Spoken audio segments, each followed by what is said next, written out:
Will a strike endanger the 2026 WNBA season? WNBA and WNBA Players Association will miss the October 31st deadline to ratify a new CBA deal.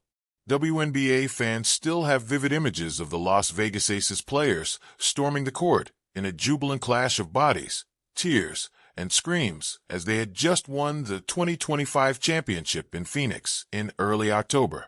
Superstar Aya Wilson was named the Finals MVP, and the big three of Wilson, Jackie Young, and Chelsea Gray, along with coach Becky Hammon, had officially formed the Dynasty in the desert after winning the last 3 WNBA titles in 4 years. The WNBPA and WNBA are far apart in CBA negotiations. That could be the last image many fans will have to hold on for an indeterminate amount of time after it was announced that the WNB Players Association, WNBPA, and the league office, WNBA, will not be able to agree on a CBA, collective bargaining agreement, before the deadline on Halloween. The players are demanding a steep increase in pay commensurate with the rise in revenue, attendance at games, TV viewership, and a $2 billion deal the league struck with various TV and streaming partners. They also state that increased revenue sharing is an absolute non-negotiable. The WNBPA accuses the WNBA of dragging their feet. "We have worked hard to be able to say on Friday, we did it. Unfortunately, that's not going to happen." Aaron D. Drake, senior advisor and legal counsel for the WNBPA, explained to The Athletic, "In a dance, it takes two to tango, and it has been difficult to find a beat, to find a rhythm, and to find the same sense of urgency from the league, just to be frank, to get this done." The league office, meanwhile, is urging the players to accept the league-wide maximum increase from $240,000 to $850,000.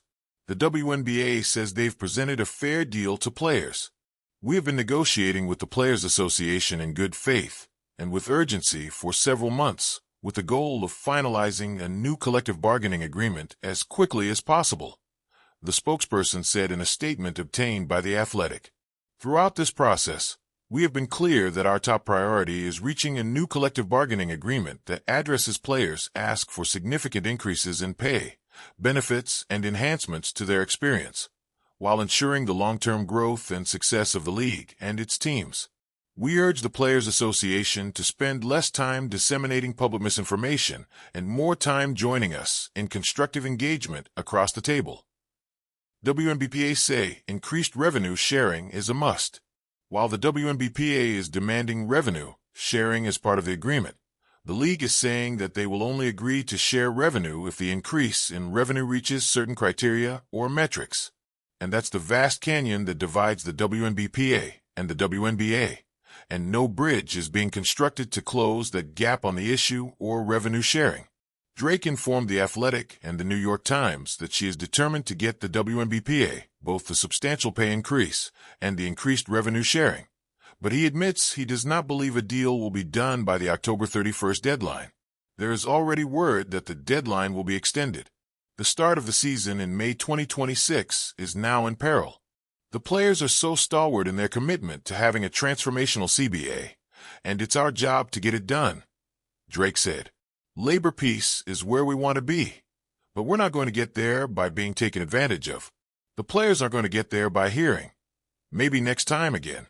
The time is now, and we're willing to do what needs to be done to get there and move back into the zone where we can really put on an amazing product and have people feel that their value is being reflected in the way that they are paid and the money that they're getting."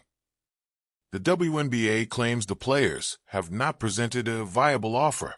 The WNBA disputes the WNBPA's characterization of their negotiating tactics as being in bad faith and being immobile.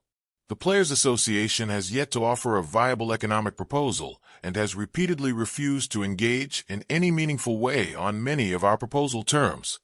A spokesman said to The Athletic, "We stand ready to continue negotiating in good faith and hope they will do the same so that we can finalize a mutually beneficial new CBA as quickly as possible."